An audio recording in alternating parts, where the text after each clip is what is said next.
কোনো নির্দিষ্ট স্থানকে কেন্দ্র করে কোনো কর্মসূচি ছিল, ব্যাপারটি এমন নয়।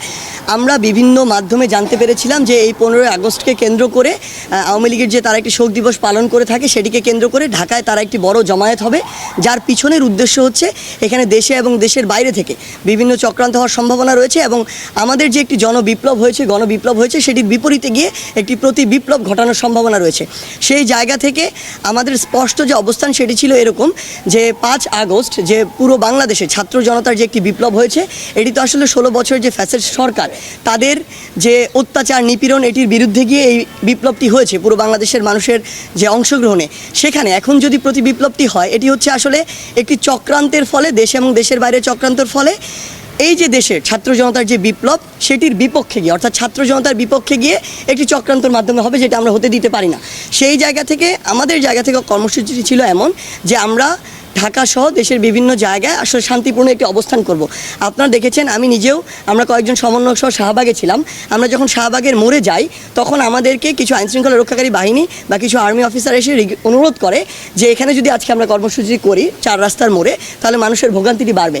তাদের কথা শুনে আমরা সাথে সাথে, আমরা সেখানে 1 মিনিটও দাঁড়াইনি, সাথে সাথে আমরা জাদুঘরের সামনে চলে এসেছিলাম যে মানুষের আসলে দীর্ঘ 1 মাস ধরে বিশাল একটি ভোগান্তি হচ্ছে, সেই ভোগান্তিটি আসলেই কমানো প্রয়োজন দেশের স্থিতিশীল অবস্থা নিয়ে আসার জন্য।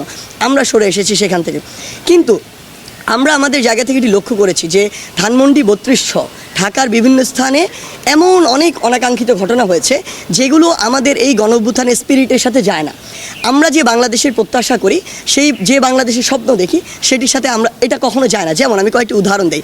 আমরা নিজে বিভিন্ন ভাইরাল ভিডিও দেখেছি যে আমার বাবার বয়সী একজনকে কান ধরে উঠবোস করানো হচ্ছে, আমার বাবার বয়সী একজনকে বিবস্ত্র করানো হয়েছে এবং মানুষজন যা ইচ্ছা তাই বলছে। অসংখ্য মানুষের ফোন চেক করা হচ্ছে। আমি দেখেছি আমার মায়ের বয়সী একজনের গায়ে হাত তোলা হয়েছে। এরকম অসংখ্য অনাকাঙ্ক্ষিত ঘটনা ঘটেছে। আমরা সাংবাদিক ভাই বোনদের উপরে হামলার বিভিন্ন ঘটনা প্রত্যক্ষ করেছি। আমাদের জায়গা থেকে স্পষ্ট কথা, যেই স্পিরিটটিকে সামনে রেখে আমরা এই গণবিপ্লবটি করেছি, 16 বছরে যে নির্যাতন, নিপীড়ন কিংবা মানুষের যে প্রকাশ করার, যে কোনো অনুভূতি প্রকাশ করার, কথা বলার যে অধিকারটি ছিল, সেটি যে হরণ হয়েছিল, এই সব কিছু দুর্নীতি থেকে শুরু করে নিপীড়ন, অত্যাচার, এগুলোর বিরুদ্ধে গিয়ে কিন্তু এই গণবিপ্লব। এটার কারণ ছিল যে আমরা আসলে এমন কিছু একটা, এমন নতুন একটা বাংলাদেশ চাই, যেই বাংলাদেশে আসলে সবাই সবার কথাটি বলতে পারবে, সবার মত প্রকাশ করতে পারবে, যে যে ধারায় বিশ্বাসী সে অনুযায়ী কাজ করতে পারবে এবং তার এই স্বাধীনতাটি থাকবে। আমরা আওয়ামী লীগের সময় বিগত 16 বছরে যে বিষয়গুলো দেখেছি, যে আপনি আওয়ামী লীগ ছাড়া অন্য যে কোনো দল যদি করতেন, আপনাকে মামলা দিয়ে হয়রানি করা হয়েছে, কিংবা আপনাকে একটি মিটিং করতে দেওয়া হয় নাই, আপনাকে জেলে কিংবা আদালতে চক্কর কাটতে হয়েছে। এই সামগ্রিক বিষয়গুলো আমরা আমাদের জায়গা থেকে বিশ্বাস করি যেগুলো হওয়া উচিত না। কিন্তু গতকালকে আমরা এমন বেশ কিছু চিত্র দেখেছি যেই জায়গাগুলোতে আসলে স্টুডেন্টদের কিছু পার্টিসিপেশন ছিল। আমরা জানি না যে ওই স্টুডেন্টরা আসলে কোন মতাদর্শ ধারণ করে, ইভেন আমরা তাদেরকে এখানে আসলে ডিফাইনও করতে পারবো না। কিন্তু আমাদের বৈষম্য বিরোধী ছাত্র আন্দোলনের প্ল্যাটফর্মের আমরা সকলে একসাথে বসে কথা বলেছি, যখন রাতে আলোচনা করেছি, আমরা আমাদের জায়গা থেকে স্পষ্ট বলি আমরা খুঁজছি যে এগুলোর সাথে আমাদের কোনো সমন্বয় কিংবা সহসমন্বয় যুক্ত আছে কিনা। আমাদের জায়গা থেকে স্পষ্ট ডিসিশন, আমরা খুঁজে তথ্য প্রমাণের ভিত্তিতে যদি সিঙ্গেল একজন সমন্বয়ক বা সহসমন্বয়ক পুরো বাংলাদেশে পেয়ে থাকি এটার সাথে যুক্ত কোনোভাবে, আমরা তৎক্ষণাৎ তাকে আমাদের ওই কমিটি থেকে, ওই টিম থেকে বহিষ্কার করব। এটা আমাদের প্রথম ডিসিশন।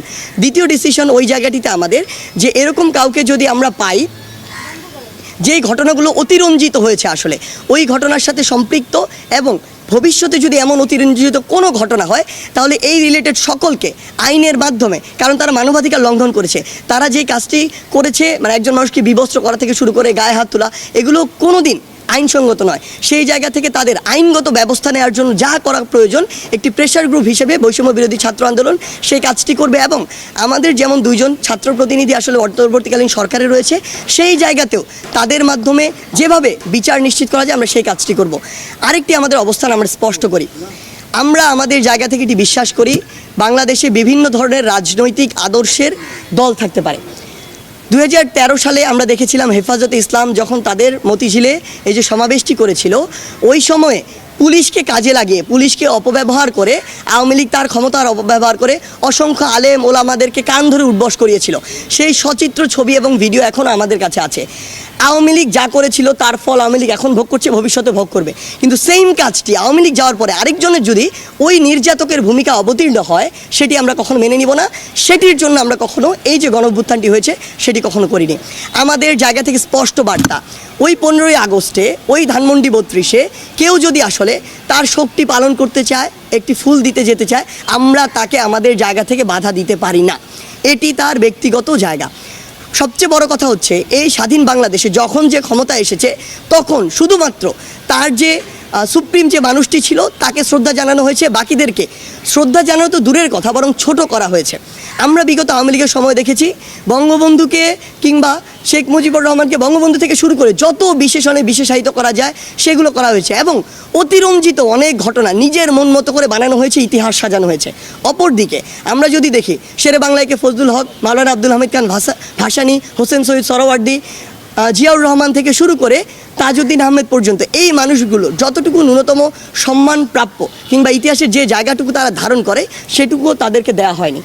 আমরা বিশ্বাস করি আমাদের জায়গা থেকে এই যে মানুষগুলো রয়েছে, আসলে বাংলাদেশের ইতিহাস নিয়ে কথা বললে যেই মানুষদের অবদান একদম অনস্বীকার্য, তাদের প্রত্যেককে তাদের যতটুকু অবদান ছিল এর জন্য তাদের স্মরণ করতে হবে। কাউকে ইচ্ছাকৃতভাবে রাজনৈতিক উদ্দেশ্যে ছোট করা যাবে না। আমরা যতটুকু জিয়াউর রহমান যতটুকু সম্মান প্রাপ্য তাদেরকেও আমাদের ততটুকু সম্মান দিতে হবে। একইভাবে শেখ মুজিবুর রহমান যতটুকু সম্মান তার প্রাপ্য তাকেও ততটুকু সম্মান দিতে হবে। তার যেই কাজগুলো সমালোচনাযোগ্য আপনি সমালোচনা করেন, এটা নিয়ে আমার বিন্দুমাত্র আপত্তি নেই। কিন্তু আপনি আজকে 2024 সালে এত বড় একটি গণঅভ্যুত্থানের পরে দাঁড়িয়েও আপনি যখন আপনার রাজনৈতিক প্রতিহিংসাকে বাস্তবায়ন করার জন্য এই কাজগুলো করেন, এগুলো আমরা আমাদের জায়গা থেকে কখনোই সমর্থন করি না। এবং আমরা মনে করি যে বাংলাদেশের জনগণের তাদের জায়গা থেকে সর্বোচ্চ প্রতিবাদটুকু করা উচিত যে তারা এগুলো আজকে দাঁড়িয়ে কখনো এগুলো সমর্থন করে না এবং চায় না যারা এগুলো করবে তাদেরকে জনগণ বয়কট করার জন্য প্রস্তুত। ইভেন আমাদের মধ্যেও কেউ যদি এই কাজগুলো করে তাদেরকেও বয়কট করা হোক, কোনো সমস্যা নেই।